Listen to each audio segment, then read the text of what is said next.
L'Inde, mot à mot.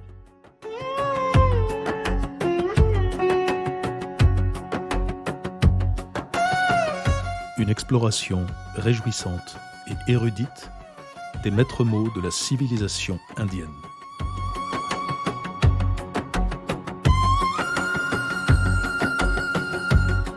Aujourd'hui, karma.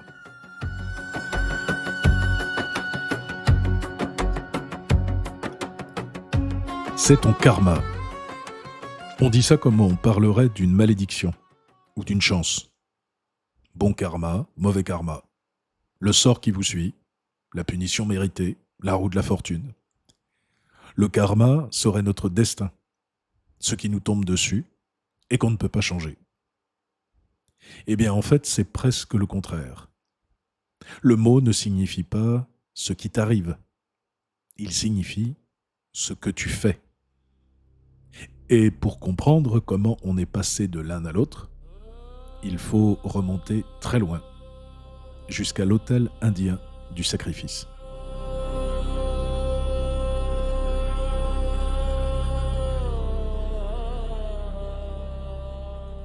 Commençons par le mot. Karman, c'est la forme exacte, donc karma est l'abréviation, vient de la racine sanskrite kri, qui veut dire tout simplement faire, agir, accomplir. Karman, littéralement, c'est l'acte. Rien d'autre au départ. Ce n'est pas le destin, ce n'est pas la récompense, ce n'est pas la sanction. C'est l'acte. Bref, tout dans cette histoire part de l'agir et va nous conduire de proche en proche jusqu'à l'idée que ce que nous faisons décide de ce que nous devenons. Car dans l'Inde la plus ancienne, celle des textes védiques, l'acte par excellence, ce n'est pas l'acte moral, c'est l'acte rituel. C'est le sacrifice, le geste liturgique accompli exactement comme il faut. Le prêtre qui verse l'oblation dans le feu, selon les règles, pose un acte, un karman, et cet acte produit un fruit. Il assure au sacrifiant une place au ciel, après la mort. Retenez cette mécanique car elle est le cœur de tout. Un acte bien fait mûrit toujours en un résultat. Comme l'écrit la grande indianiste Madeleine Biardot, l'acte, le karman, et spécialement l'acte rituel, qui est encore le karman, aboutit toujours à un résultat, et c'est le lien de l'acte et de son fruit qui constitue le tissu d'une vie individuelle. L'acte et son fruit, voilà le nœud de tout. Et déjà à cette époque reculée, une angoisse pointe. Car ce ciel gagné par les rites n'est pas éternel. Les textes menacent d'une chose étrange, la remort. Mourir encore, là-haut, une fois le fruit du sacrifice épuisé. Autrement dit, même la récompense finit par s'user. On sent bien que quelque chose dans cette logique de l'acte et du fruit ne va pas s'arrêter tout seul.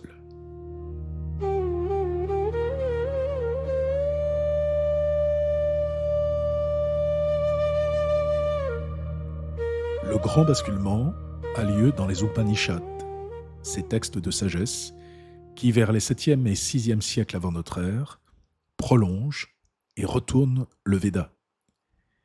Et il a lieu, c'est ce qui le rend si puissant, sous la forme d'un secret. La scène est dans la Brihadaranyaka, la plus ancienne des grandes Upanishads.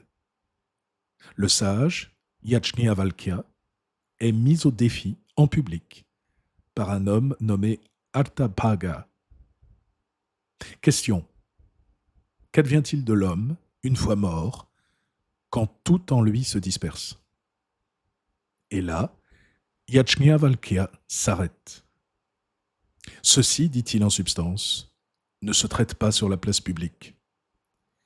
Alors il prend Artabhaga par la main, l'entraîne à l'écart. Les deux hommes s'éloignent et délibèrent seul. Et le texte porte alors cette phrase extraordinaire. Ce dont ils parlèrent, ce fut l'acte, le karman. Et ce qu'ils louèrent, ce fut l'acte. On devient bon par une bonne action, mauvais par une mauvaise action. La nouveauté, c'est que l'acte n'est plus seulement le geste rituel. Il devient l'acte moral, la conduite bonne ou mauvaise. Et son fruit n'est plus seulement un séjour passager au ciel. Il décide de ce que vous redeviendrez. Ce que vous faites, vous refait. Le karma, au sens où le monde entier l'emploiera désormais, c'est-à-dire l'acte qui façonne votre destinée à travers la mort, ce karma-là vient de naître, et il est né en chuchotant.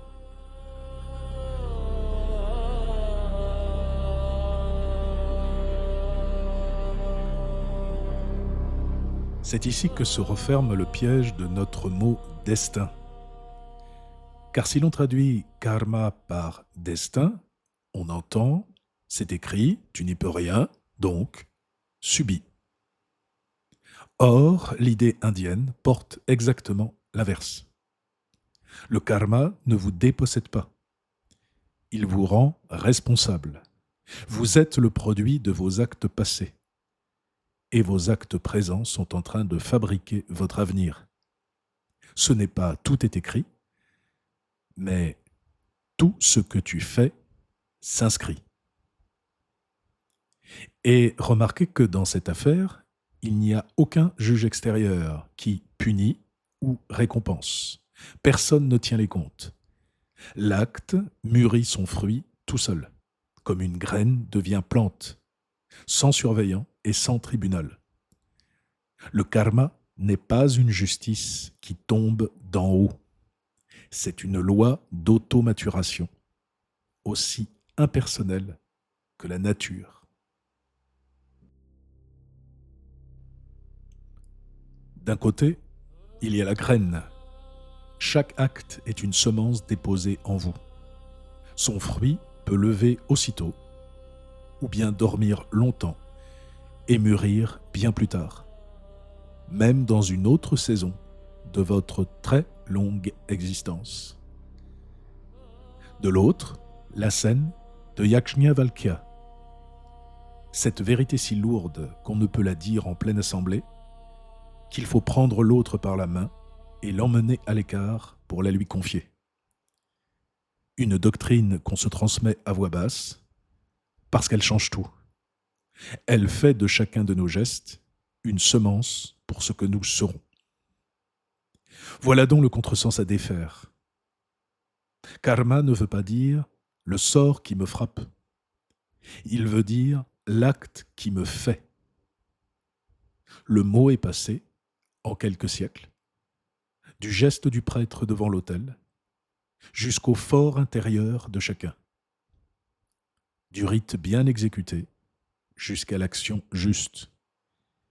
Mais dans les deux cas, la même intuition tient bon.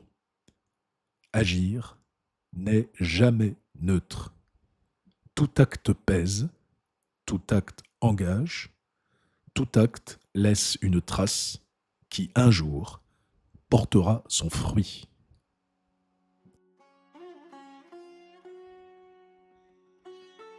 Alors, la prochaine fois que vous entendrez « c'est ton karma », rétablissez le sens. Ce n'est pas « c'est ton destin », mais c'est le fruit de tes actes. Ce n'est pas une fatalité qui vous ôte la main. C'est à votre main même, votre main qui est reconnue à son ouvrage.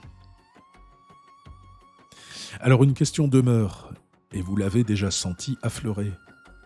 Si chaque acte porte un fruit, et si ce fruit décide de la vie suivante, alors on ne meurt-on jamais vraiment ? On renaît encore et encore, poussé par ses propres actes ? Oui. Et cette ronde a un nom. Samsara. Mais cela, c'est un autre mot pour un autre épisode.